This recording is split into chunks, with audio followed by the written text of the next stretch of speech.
Hello YouTube. So what I have here is, let me zoom in on that little guy. So I have a little blob of solder in an aluminum frying pan. The frying pan is currently warming up and this is just on my stove. So aluminum frying pan, it's got several advantages over other things. One of them is that aluminum conducts heat really well, and it also radiates heat really well too. So here I am,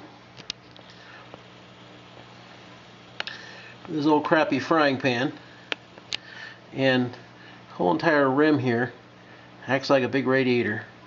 So as soon as the bottom down here gets hot, the whole pan wants to radiate heat away as quickly as possible.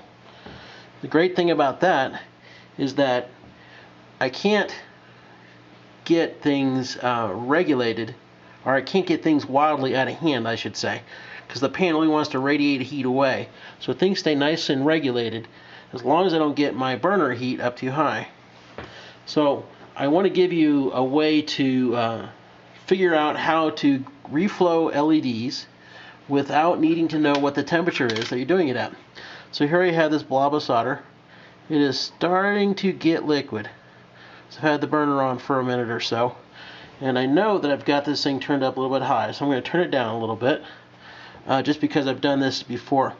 So for me, my burner is at 3 marks above the lowest setting it can go, and this solder is just starting to liquefy. See if I can't zoom in on this some more so you can see what I'm doing.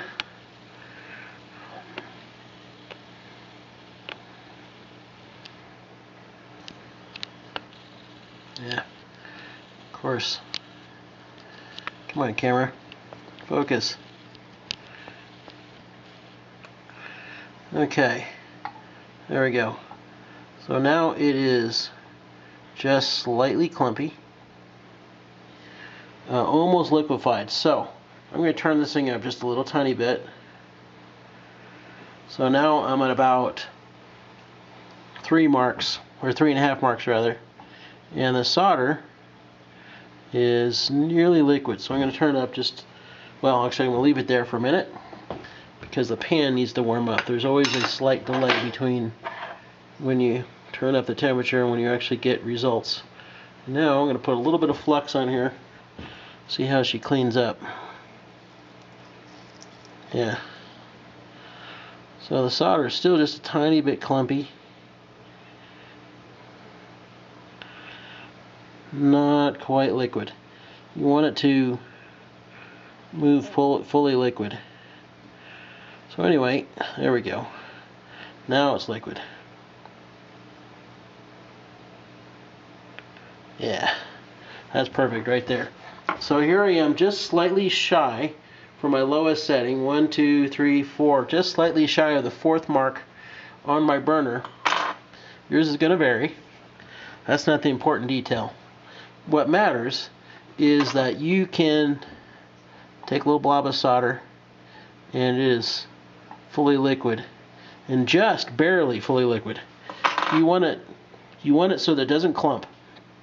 Now, a lot of people, they say you need to have paste and things like that. So here I've got those little boards. Let's drop that in here. You don't need paste. You don't need solder paste.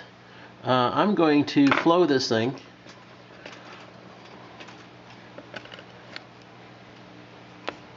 with solder. There is no miraculous thing in paste that is better than solder. They both contain the exact same ingredients. It's just one of them you can squeeze out of a tube. Okay, you can see how the solder is flowing.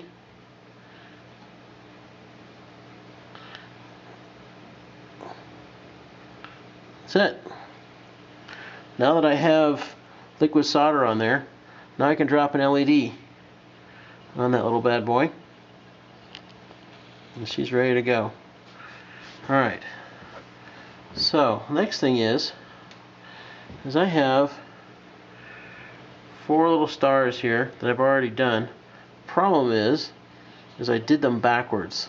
My plus is where the minus is where the plus is. So I'm going to reflow these things to get them right. So I'll drop them in.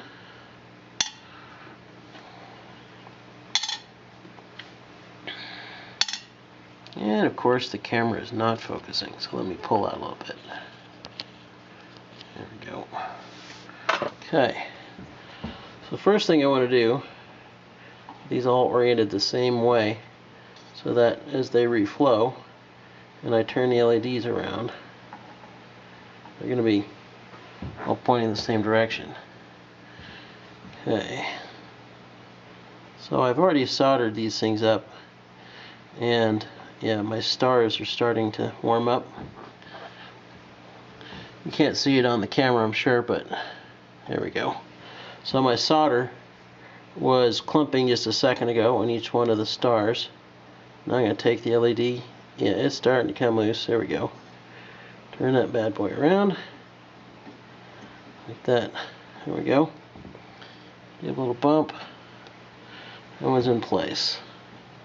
Same thing here. Flip that one around. There we go. Little bump.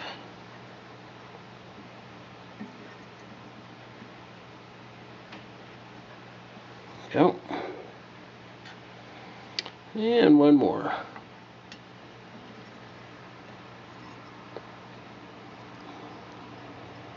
There we go. Okay. So now all 4 LEDs have been reflowed, and I'm doing this at just at the temperature where my solder blob turns to liquid. Now I'm going to turn the burner off. So one of the great things about aluminum pans is that they radiate heat quite nicely. So I won't thermally shock my LEDs because the pan will cool down slowly, but it's not going to take like 20 minutes to do. Instead, it will just take a few minutes here for things to start cooling off. So right now it's pretty darn warm down in here, but my solder blob is starting to get a little bit thick. So give this a tiny bit more, and I'll probably start seeing my solder blob clumping on me.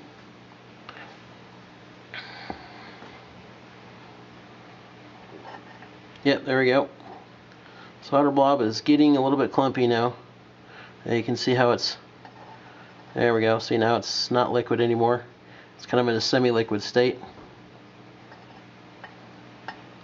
And it's getting thicker and thicker. So in an aluminum frying pan, things cool down fairly quickly and yet gradually enough so you don't thermally shock your LEDs. And my solder is still semi-liquid, but it's definitely clumpy. So I probably could pull these LEDs out and they would be just fine. Oh, I'd see a little tiny dot of solder on this one. Right there. Get that off. There we go. And looks like there's one on that one too. Yeah.